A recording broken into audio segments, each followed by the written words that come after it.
Elle m'a traité de médiocre, m'a trahi, et a jeté mes vêtements à la rue. 6 mois plus tard, je suis devenu riche, et elle a posté qu'elle m'avait toujours aimé. Ma réponse glaciale au café a été l'échec et mat final. Elle a jeté mes vêtements par la fenêtre de l'appartement. Une chemise polo bleue, que j'avais reçue de ma mère au Noël dernier, a été la première chose que j'ai vue tomber. Ensuite, ce furent les pantalons, les sous-vêtements, tout. Je me tenais là, sur le trottoir, sous le soleil de midi de Sao Paulo, à regarder tout cela tomber comme s'il s'agissait de pluie. Béatrice est apparue à la fenêtre du 2e étage, les cheveux détachés, le maquillage parfait, portant cette robe rouge que j'avais payée avec ma carte de crédit, il y a 3 mois de cela. Elle a souri. Ce n'était pas un sourire nerveux ou embarrassé, c'était un sourire de victoire. Et alors, elle a crié assez fort pour que les voisins entendent, « Alan, comprends bien, tu es médiocre. Poursuis ta vie, parce que moi, je vais vivre la mienne avec quelqu'un qui sait ce que signifie gagner. » Ce qu'elle ne savait pas, c'est que, dans le sac à dos que je portais, se trouvaient 2 objets qui valaient plus que tout ce qu'il y avait dans cet appartement, un ordinateur portable Dell avec un processeur i9, et un disque dur externe de 2 téraoctets. Et, à l'intérieur de ces 2 objets, se trouvait le code qui allait tout changer. Si vous n'acceptez pas la déloyauté, et que vous croyez que la roue tourne, cliquez sur « J'aime » dès maintenant pour renforcer notre communauté. Mon nom est Alan Ferreira, j'ai 34 ans, je suis né à Campina, et j'ai été diplômé en informatique à l'Unicamp avec une bourse complète. Durant les 8 dernières années, j'ai travaillé au développement de systèmes de sécurité bancaire. Ce n'est pas le genre de choses qui attire l'attention dans les fêtes, ou qui pousse les gens à poser des questions sur votre vie. Quand j'expliquais ce que je faisais, les gens faisaient un signe de tête poli, puis changeaient de sujet. Mais cela m'était égal. J'aimais ce que je faisais. J'étais spécialiste en algorithmes de haute fréquence, ces systèmes qui traitent des millions de transactions par seconde, et qui détectent les fraudes avant même qu'elles ne se produisent. Je travaillais pour une banque de taille moyenne, je recevais un salaire correct, environ 8,5 cents réaux par mois, rien qui ne me permette de mener grand train, mais assez pour vivre dignement. J'habitais un appartement de 2 pièces, loué dans la zone. Je prenais le bus pour aller au travail car je n'avais pas de voiture et, le week-end, j'aimais rester à la maison pour programmer mes projets personnels. C'est lors de l'un de ces projets personnels que j'ai développé l'algorithme. Je ne vais pas entrer dans des détails trop techniques, mais, pour résumer, j'ai créé un système de sécurité bancaire capable de prédire les tentatives de fraude avec une précision de 97%, en utilisant le machine learning et l'analyse comportementale en temps réel. C'était quelque chose de révolutionnaire, quelque chose que les grandes banques brésiliennes paieraient des millions pour posséder. Mais je travaillais dessus seul, tard dans la nuit, après mes heures de bureau, dans le silence de ma chambre, pendant que Béatrice dormait. Béatrice. Elle avait 29 ans quand nous nous sommes rencontrés, il y a 4 ans. J'en avais 30. C'était lors d'un barbecue chez un ami commun. Elle travaillait comme assistante administrative dans une concession de voitures de luxe. Elle gagnait moins que moi, mais elle avait cette façon de s'apprêter qui donnait l'impression qu'elle venait d'un autre monde. Ses cheveux étaient toujours impeccables, ses ongles faits, et ses vêtements semblaient chers même quand ils ne l'étaient pas. Son Instagram était rempli de photos dans des restaurants et des bars branchés, elle y souriait toujours entourée de gens élégants. Lorsqu'elle a manifesté de l'intérêt pour moi, lors de ce barbecue, j'ai été surpris, sincèrement surpris. J'étais le gars en sweatshirt de l'Unicamp et en baskets usées. Le gars qui préférait rester à la maison plutôt que de sortir. Le gars qui économisait de l'argent en préparant ses propres repas au lieu de manger dehors. Et, soudainement, il y avait cette femme magnifique, vibrante, pleine de vie, qui voulait en savoir plus sur les algorithmes et les systèmes de sécurité comme si c'était la chose la plus intéressante au monde. Nous nous sommes mariés 2 ans plus tard, lors d'une cérémonie civile simple, avec seulement la famille proche et quelques amis. Nous n'avons pas fait de grandes fêtes, car j'économisais de l'argent. Économiser pourquoi ? Pour l'appartement que je voulais acheter, pour la stabilité, pour le futur que j'imaginais construire ensemble. Mais Béatrice avait d'autres plans, des plans que je n'ai découverts que bien plus tard.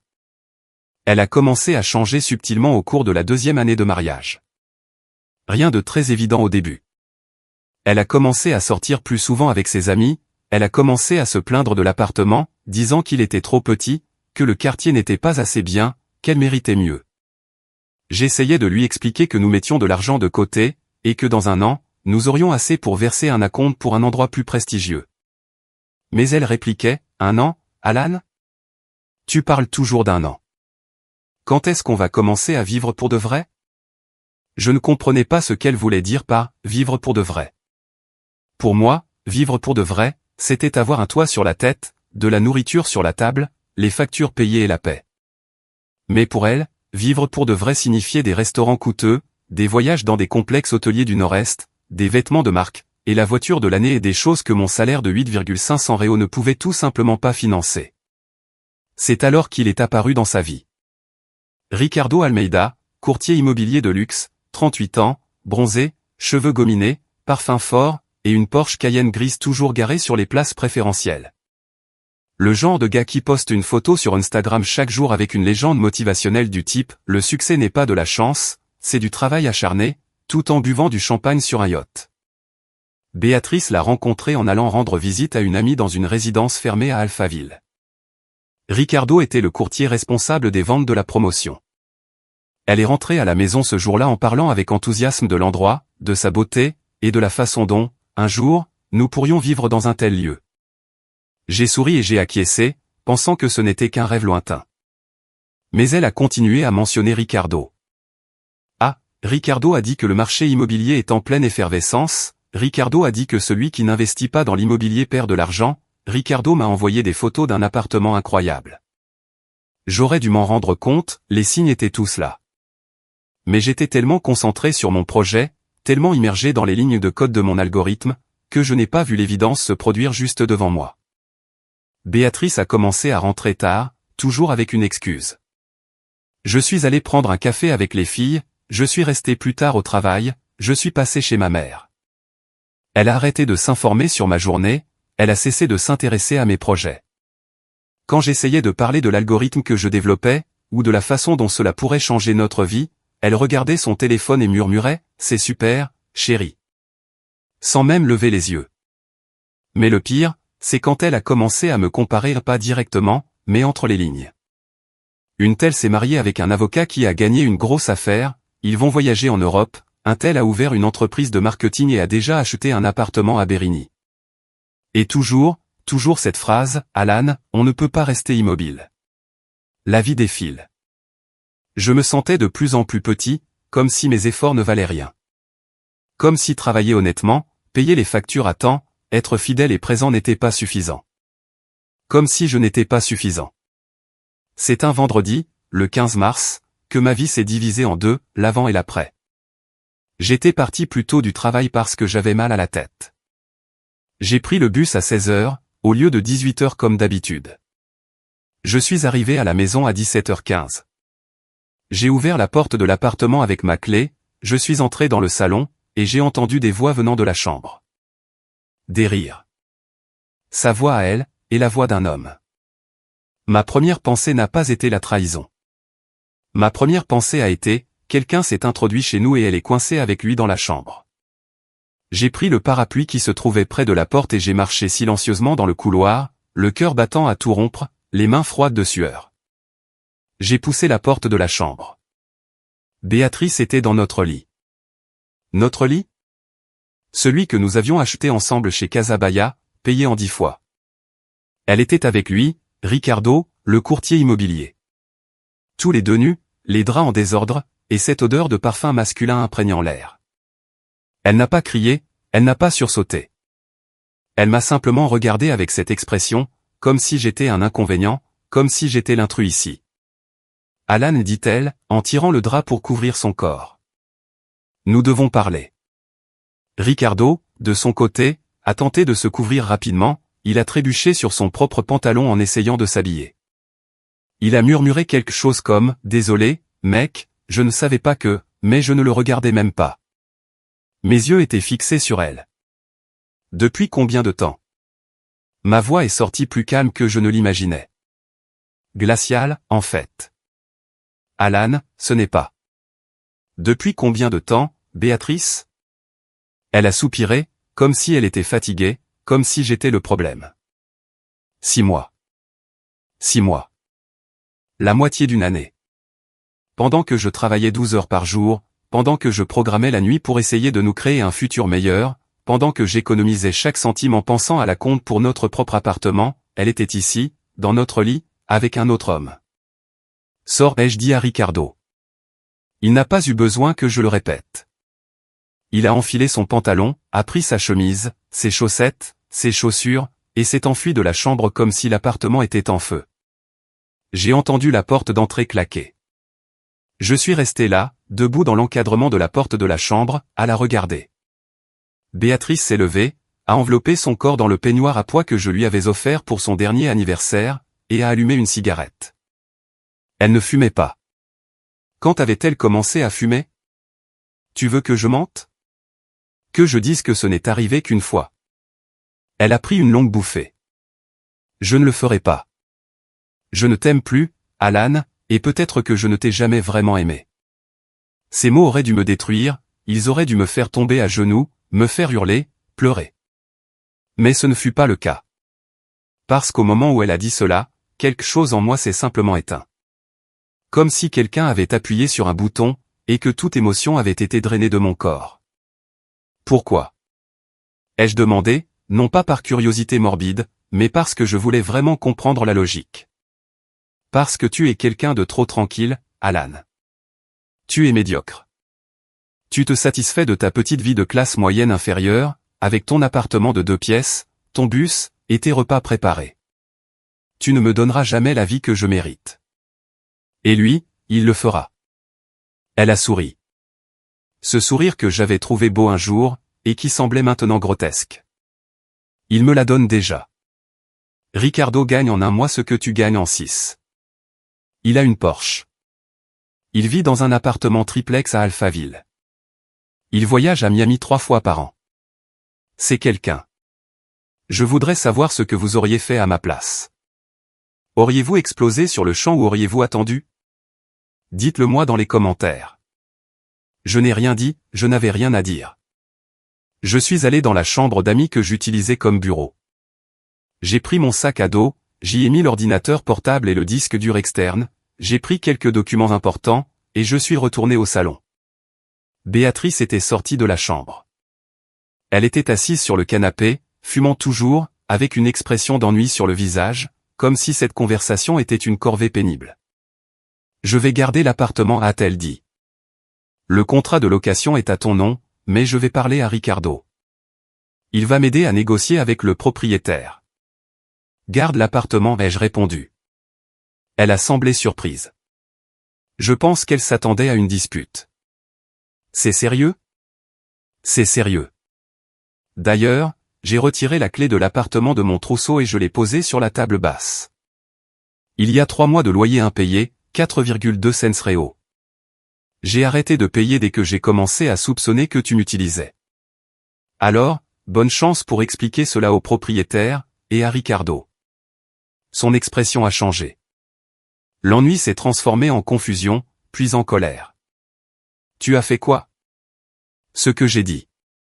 Tu vas devoir expliquer à ton petit ami riche pourquoi il y a 3 mois de loyer en retard dans un appartement que tu avais promis d'avoir payé. Alan, reviens ici. Alan. J'ai fermé la porte derrière moi et je suis descendu par les escaliers. Je n'ai pas pris l'ascenseur. J'avais besoin de temps pour digérer, pour respirer, pour comprendre ce qui venait de se passer. Une fois dans la rue, je me suis assis sur le trottoir. Il était 18 heures, le soleil commençait à se coucher.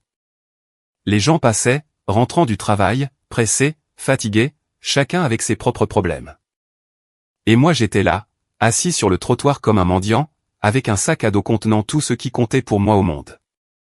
J'ai appelé Thiago, mon meilleur ami depuis la faculté. Il a répondu à la 3e sonnerie. Alan, ça va, mec?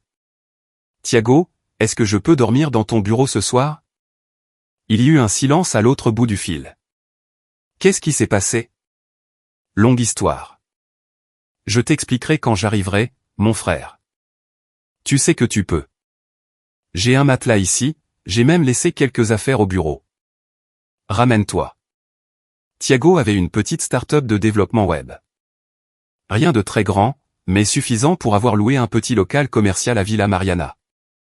C'était essentiellement une pièce avec 4 bureaux, quelques ordinateurs, une minuscule cuisine et une salle de bain. Mais, à ce moment-là, c'était plus que ce que je possédais. J'ai pris le métro, ligne bleue jusqu'à Prasad Arvor. Ensuite, j'ai marché les 15 minutes nécessaires jusqu'à son bureau. Quand je suis arrivé, il était presque 20 heures. Thiago était seul, tapant quelque chose sur son ordinateur, tout en buvant un Red Bull. Il m'a vu entrer et a tout de suite compris, à mon visage, que la situation était grave. Il a fermé son ordinateur. Assieds-toi. Tu veux une bière? Je lui ai tout raconté, chaque détail. La trahison, Ricardo, les 6 mois de mensonges, la scène dans l'appartement, et les 3 mois de loyer impayés que j'avais délibérément gardés comme une assurance contre un jour comme celui-là. Thiago m'écoutait en silence, hochant la tête, pinçant les lèvres. Quand j'ai eu fini, il est resté de bonnes 30 secondes sans rien dire. Puis il a ouvert le petit frigo du bureau, a pris 2 canettes de Brahma, m'en a donné une et a ouvert la sienne. Mec, et dit-il, quelle sale garce. J'ai ri. Je ne sais pas pourquoi. Peut-être à cause de l'absurdité de tout cela. Peut-être parce que je ne savais pas quelle autre réaction avoir. Où ai-je dit? Sale garce, ça résume bien. Et maintenant? Maintenant, je termine l'algorithme. Thiago a froncé les sourcils. L'algorithme? Mec, ta vie vient d'exploser et tu penses à du code? Non. J'ai pris une gorgée de bière. Je pense à l'avenir. Cet algorithme, Thiago, c'est ma porte de sortie. J'attendais de le peaufiner davantage, de le tester encore. Mais je vais le terminer dans les prochaines semaines, et je vais le vendre.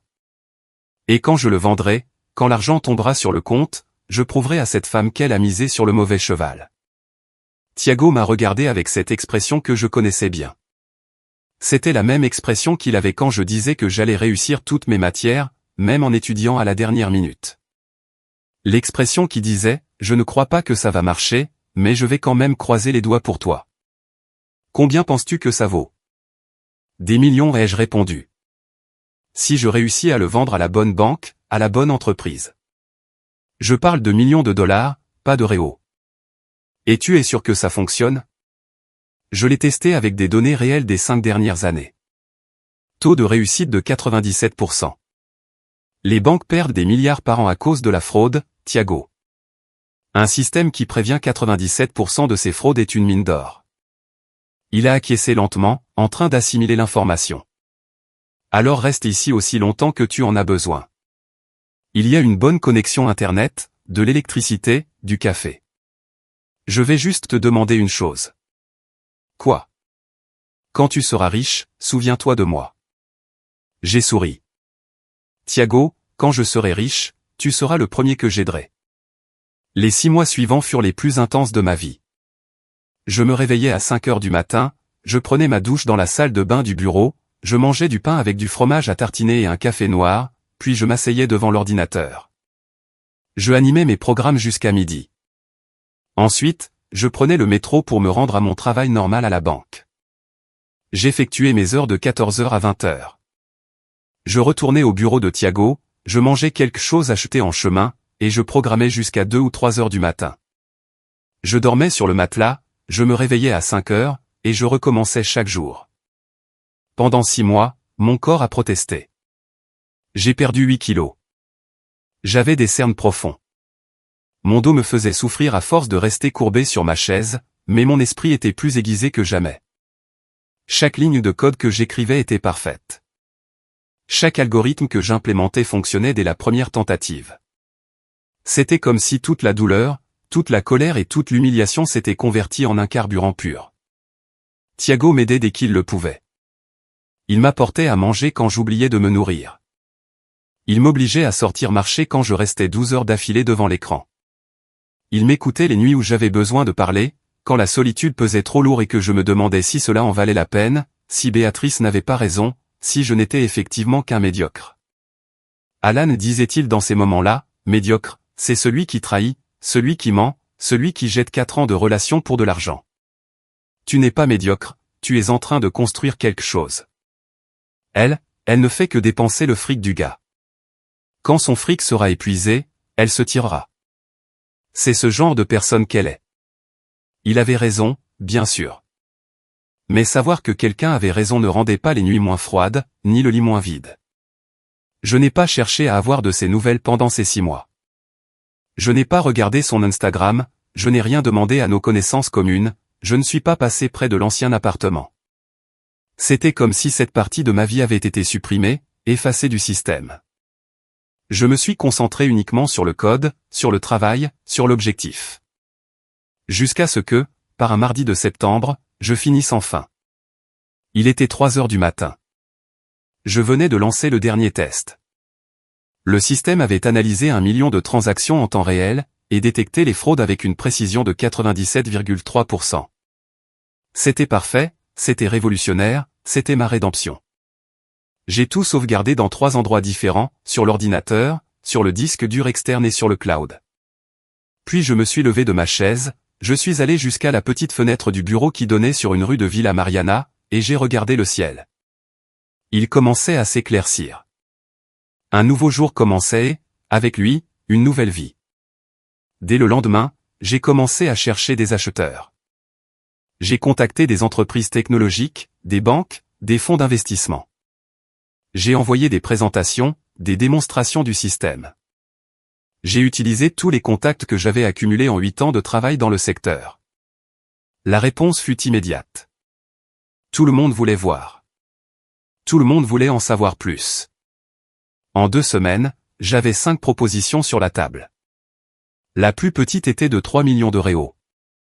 La plus importante provenait d'une entreprise technologique basée à Sao Paulo, mais avec des capitaux américains, qui offrait 15 millions de dollars pour le brevet complet de l'algorithme, plus un contrat de consultance de 2 ans d'une valeur de 5,000 $ par an.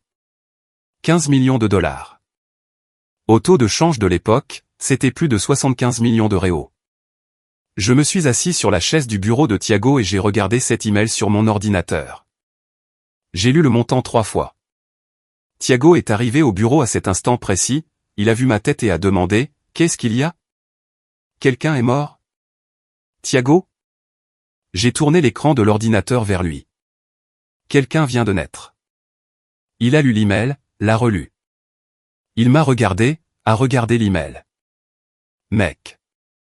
Ah ouais, mec. Je sais. 15 millions de dollars. Il s'est assis par terre. Littéralement assis par terre, le dos contre le mur, fixant le plafond. Alan. Tu es riche. Je le suis. Genre, vraiment riche? Le genre de riche qui achète un appartement à Alphaville. J'ai ri. Pas un rire amer, pas un rire de vengeance, un rire sincère, léger, libérateur. Alphaville, c'est trop cliché, ai-je dit. Je pense que je vais acheter quelque chose à Pinero, peut-être un loft ou, qui sait, un appartement à Itin. Les 3 mois suivants furent des montagnes russes bureaucratiques. Avocat, contrat, transfert bancaire, réunions interminables. J'ai engagé un cabinet d'avocats spécialisé en propriété intellectuelle, un comptable, un conseiller financier. J'ai créé une entreprise pour recevoir l'argent de manière fiscalement optimisée. J'ai tout fait correctement, dans le respect de la loi. Et, par un matin de décembre, 6 jours avant Noël, l'argent est tombé sur mon compte. J'étais au Banco Ito de la Faria Lima. Le gestionnaire me recevait dans un petit bureau privé quand il a mis à jour le système et m'a montré l'écran. Solde disponible, 76 847 321 $. J'ai regardé ce chiffre et je n'ai rien ressenti. Je n'ai pas sauté de joie, je n'ai pas crié, je n'ai pas fêté cela.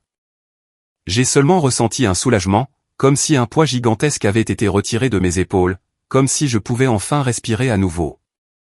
Je suis sorti de la banque, j'ai pris un Uber pour retourner au bureau de Thiago et, quand je suis arrivé, il terminait une réunion avec un client. J'ai attendu qu'il finisse.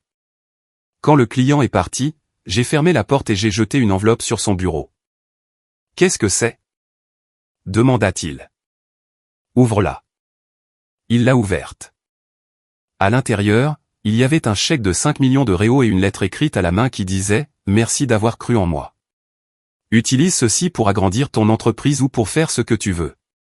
Tu as sauvé ma vie quand personne d'autre ne l'aurait fait. Maintenant, laisse-moi t'aider à sauver la tienne. Thiago a lu la lettre, a regardé le chèque, m'a regardé. Et, pour la première fois en toutes ces années que je connaissais ce gars, j'ai vu des larmes dans ses yeux. Alan, je ne peux pas accepter ça. Tu vas l'accepter. Ce n'est pas une faveur, ce n'est pas de la charité. C'est le paiement rétroactif du loyer des 6 derniers mois, et des Red Bull que tu m'as donnés. Il a ri en pleurant. Mec, 5 millions de Red Bull? Je t'ai donné quoi? Un demi-million de canettes? C'était de très bons Red Bull. Il s'est levé, est venu vers moi et m'a serré dans ses bras. Il m'a serré fort, de cette façon que les hommes utilisent seulement quand ils n'ont pas de mots pour exprimer leur gratitude. Merci, le murmura-t-il. Merci à toi. Avec l'argent sur mon compte, j'ai acheté un appartement.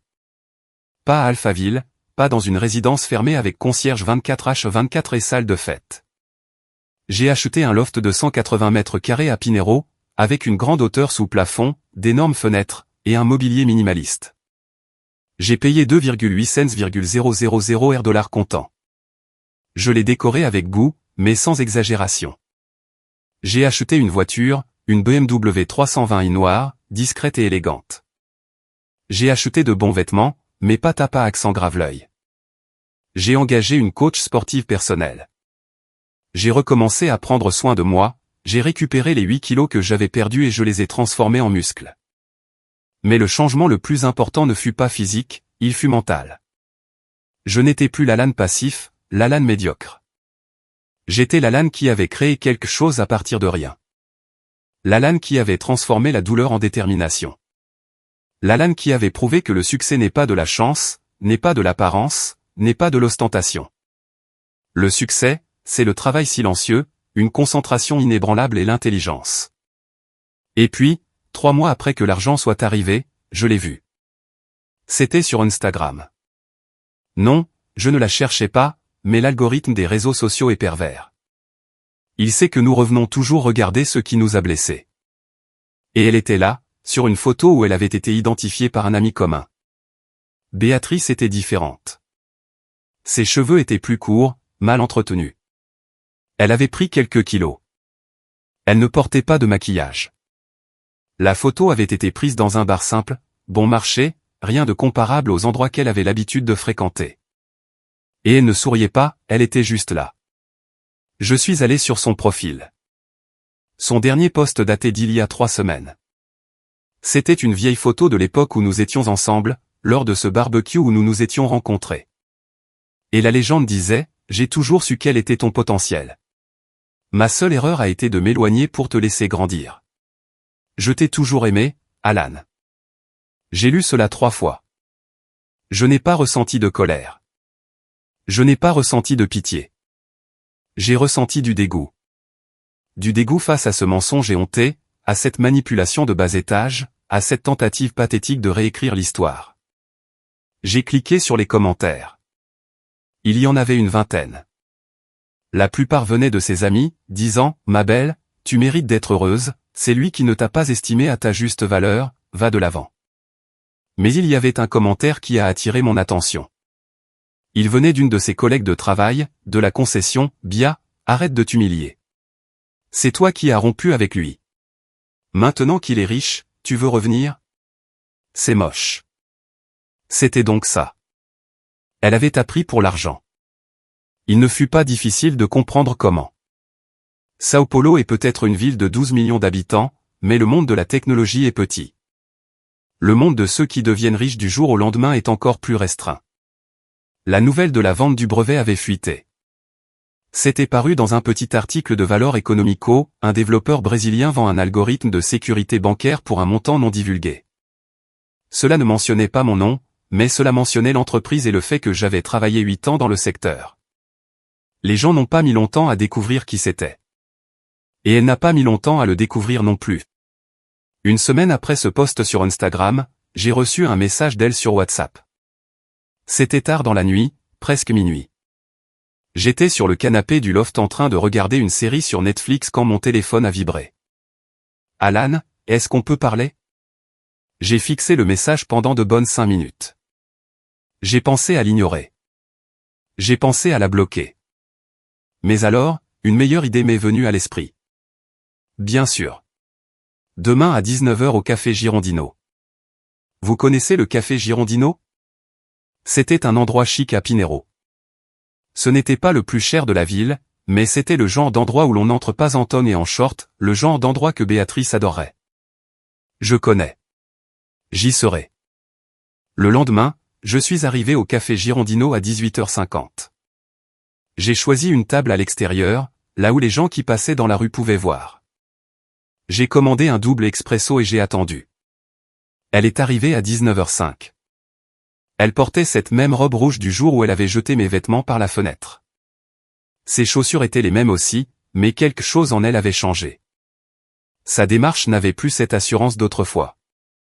Ses épaules étaient tombantes, son sourire était forcé. Elle s'est assise en face de moi. Salut, Alan. Béatrice. Un silence gênant s'est installé. Le serveur est venu, elle a commandé un cappuccino. Quand il s'est éloigné, elle a pris une grande inspiration et a commencé, « Je sais que tu me détestes. » « Je ne te déteste pas, ai-je dit. Et c'était vrai. La haine demande de l'énergie. Pour que je te déteste, il faudrait que je pense à toi, et je ne pense pas à toi. Elle s'est mordu la lèvre. J'ai remarqué qu'elle essayait de ne pas pleurer. Alan, je me suis trompé. Je me suis énormément trompé. J'ai été idiote, égoïste. Je t'ai blessé d'une manière impardonnable, et je le sais. Pourquoi es-tu ici, Béatrice? Parce que je veux te demander pardon. Tu aurais pu le faire par message. Je sais, mais je voulais te voir. Je voulais te dire en personne à quel point je suis désolé, et à quel point j'avais tort à ton sujet. J'ai pris une gorgée de mon expresso, laissant le silence peser. Et Ricardo? Ai-je demandé. Elle a détourné le regard. C'est fini. 3 mois après ton départ. Il m'a quitté quand il a découvert que je n'avais plus l'appartement, et quand il a découvert que j'avais des dettes. Il ne m'a jamais vraiment aimé. Il voulait juste quelqu'un pour impressionner les autres, quelqu'un pour le faire paraître plus important. Dit-elle, en essuyant une larme qui coulait. Exactement. Et tu l'as découvert de la pire des manières, j'imagine. Je l'ai découvert quand il m'a envoyé un message disant, c'était bien temps que ça a duré, et qu'il m'a bloqué partout. J'aurais dû ressentir de la satisfaction. J'aurais dû sourire, lui frotter au visage le fait que l'univers avait rendu justice. Mais je n'ai rien ressenti de tel. J'ai seulement éprouvé de la pitié non pas pour elle, mais pour la personne qu'elle était devenue. Alan, dit-elle, la voix tremblante. J'ai vu que tu étais devenu riche. J'ai vu l'article, j'ai vu les gens commenter. Et je ne suis pas ici à cause de l'argent, je le jure. Je suis ici parce que j'ai réalisé que l'homme que j'ai méprisé, que j'ai humilié, que j'ai traité comme une moins que rien, était le seul véritable homme que j'ai jamais eu dans ma vie. J'ai posé la tasse sur la table. Je l'ai regardé droit dans les yeux. Béatrice, tu as raison sur une chose, tu t'es trompée. Tu m'as humilié. Tu m'as traité comme si je ne valais rien. Et sais-tu ce que cela m'a appris? Elle m'a regardé avec espoir, comme si j'allais dire quelque chose qui ouvrirait une porte. Cela m'a appris que je n'ai besoin de personne qui ne me voit pas pour ce que je suis. Tu ne m'as pas vu quand j'étais en train de construire quelque chose. Tu ne m'as vu que lorsque le résultat est apparu. Et ça, ce n'est pas de l'amour, c'est de l'opportunisme. Alan, s'il te plaît. Je n'ai pas fini. Ma voix n'était pas forte, mais elle était ferme. Tu as dit que tu m'avais toujours aimé, que ton erreur a été de t'éloigner pour me laisser grandir. C'est un mensonge et tu le sais. Ton erreur a été de penser que la valeur d'un homme se mesure à la voiture qu'il conduit ou au quartier où il habite. Ton erreur a été de confondre l'ostentation avec le succès. Et ta plus grande erreur a été de jeter quelque chose de réel pour quelque chose de faux. Elle pleurait ouvertement désormais. Je sais. Je sais tout cela maintenant. Très bien. Maintenant tu as appris, et tu utiliseras cet apprentissage avec la prochaine personne. Parce qu'avec moi, Béatrice, c'est fini. C'est fini le jour où tu as jeté mes vêtements par la fenêtre. C'est fini le jour où tu m'as traité de médiocre. C'est fini le jour où tu as trahi 4 ans d'histoire pour 6 mois d'illusion. Je me suis levé de table, j'ai pris mon portefeuille, j'ai sorti un billet de 100 réaux et je l'ai posé sur la table. Cela couvre mon café et ton cappuccino. Et Béatrice? Elle m'a regardé, les yeux rouges, le mascara dégoulinant. Tu ne t'es pas trompé en t'éloignant. Tu t'es trompé en réapparaissant. Ne me cherche plus, ne m'identifie plus dans des posts, n'essaie plus de réécrire notre histoire. Parce que notre histoire est terminée, et tu en es la seule coupable. J'ai tourné le dos et je suis sorti du café. Je n'ai pas regardé en arrière. Si cette histoire a soulagé votre âme, abonnez-vous à la chaîne. Ici, nous n'acceptons pas la trahison en silence. Bienvenue dans la meute. Aujourd'hui, 2 ans après ce jour au café Girondino, ma vie est complètement différente. Je continue de travailler, mais désormais comme associé de l'une des plus grandes entreprises technologiques du pays. Je parcours le monde pour donner des conférences sur la sécurité bancaire et les algorithmes prédictifs. J'ai un appartement qui m'appartient, une voiture qui m'appartient, une vie qui m'appartient.